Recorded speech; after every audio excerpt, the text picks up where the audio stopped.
So Matt is a data architect at InsurTech CDL, and Matt holds all 12 AWS certification and is one of the Click 50 global luminaries. So without further ado, Matt.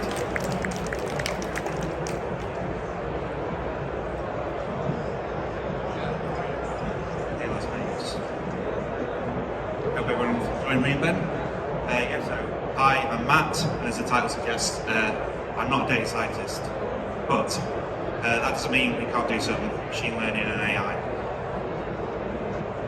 So AWS has a number of services that are ready-made, kind of intelligence really for your applications and your workflows. Services covering forecasting allow us to predict what might happen next. We can identify anomalies in data, helping us to highlight changes in revenue or retention of customers. There are services that help personalise customer journeys and engage audiences regardless of their language. And as engineers, there's even services that help us write better code, give our apps a voice, and as we saw today, narrow down your database problems and even identify your database driver settings. So today I just want to cover two of the kind of services that I particularly like. So I work for an insurtech, and we deal with large amount of vehicle data. So this use case is all about augmented data that we have from customers or vehicle standards agencies with the latest information that are provided by motor manufacturers. So in this example, a new car is launched. The brochure would be available on the manufacturer's website on launch day. And it contains lots of interesting information about the models that are available, the specification of each variant of the car, how eco-friendly the car is, and how much each model costs. So we want to extract all that information that's in the PDF that they provided. So Amazon Textract is a machine learning service that automatically extracts text, handwriting, and data from documents. It can identify and extract data from forms, tables, invoices, and receipts. And each of the APIs returns a confidence factor, so you can assess how reliable the result is in your particular workflow. The documentation has links to sample code, but I'm going to be using Textractor from the AWS Samples GitHub, and it's a great tool for getting going with Textract and speeding up your proof of concepts using that service. So let's take a look at Textract in action using that Textractor tool from the Samples GitHub repo. So what I'm doing here is calling the Textractor tool. I'm going to pass in some parameters. So this is a PDF file of the new Range Rover that I'm storing in S3. I'm telling Textractor to extract all the tables that are in that PDF. So it's submitted a job to Textract. We can do async or synchronous. I'm going to give it a few seconds to run.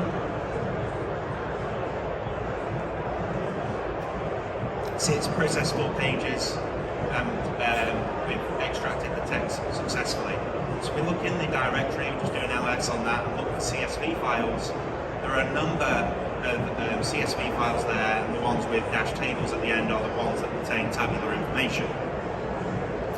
So if we open up some of those in our IDE, what we can see here is extracted price listing for the new Range Rover, all the variants are listed, CO2 emissions, vehicle road license fees in the first year, etc., etc. So really useful information to augment what you may already know about Range Rovers or other cars. So the next use case is prioritising communication, and it's all about handling communications with customers more efficiently.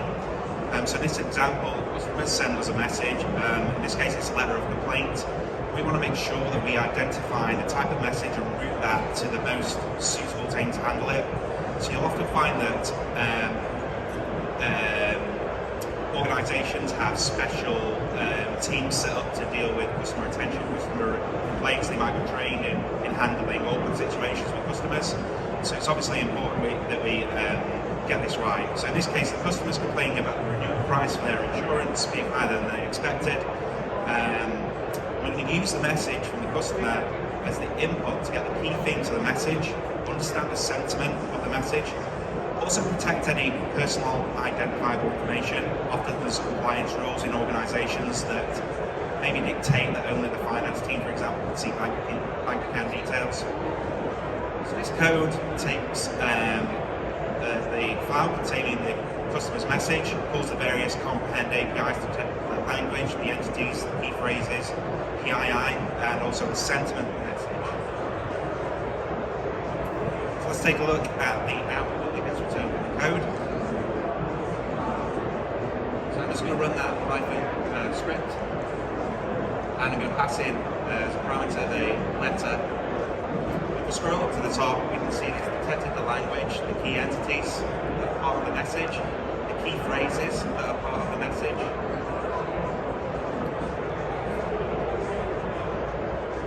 And these numbers at the end are the confidence factors. So here, it's redacted, so you don't see the values because we're dealing with PII. It's detecting the begin and end offsets. So you can see it's detected bank account numbers, credit card numbers, date times, phone numbers. And it's also detected that the overall sentiment of the message is negative. And we've got a confidence factor of, I think it's about 70%. We're sure that this is negative. Obviously, a letter of complaint has pretty much got it right in this example.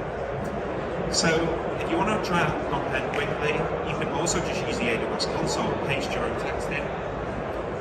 So it's the same message again, but it's a really quick way of doing this. So we paste in that letter of complaint, hit the Analyze button.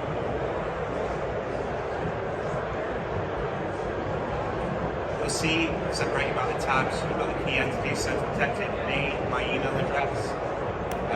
If we sort by you can see the confidence factors on the right hand side, so it's detected all the pricing, the registration number of the car, key phrases again.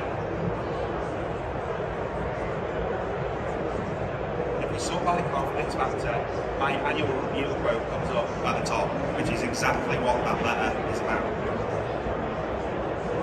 Language, it detects it as English, obviously my 99% confidence factor. PII is a great one, we'll actually see this. So it's detected my email address, my address, postal address there, potential bank account number, credit card information, also this is mocked up data, my phone number. And again, the sentiment, overall we're 70% confident that this is a negative message from the customer, so we route this through a customer's complaints team that are specialised in handling this. So thank you very much. I hope it's given you a quick demo of how you're taking advantage of these AI services without having to build and train your own models. Thanks very much for listening. Yeah, thank you, Matt. Do we have any questions? Or actually, we have to go through the announcements. So in case folks missed out on Dr. Swami Siva Subramanian's keynote,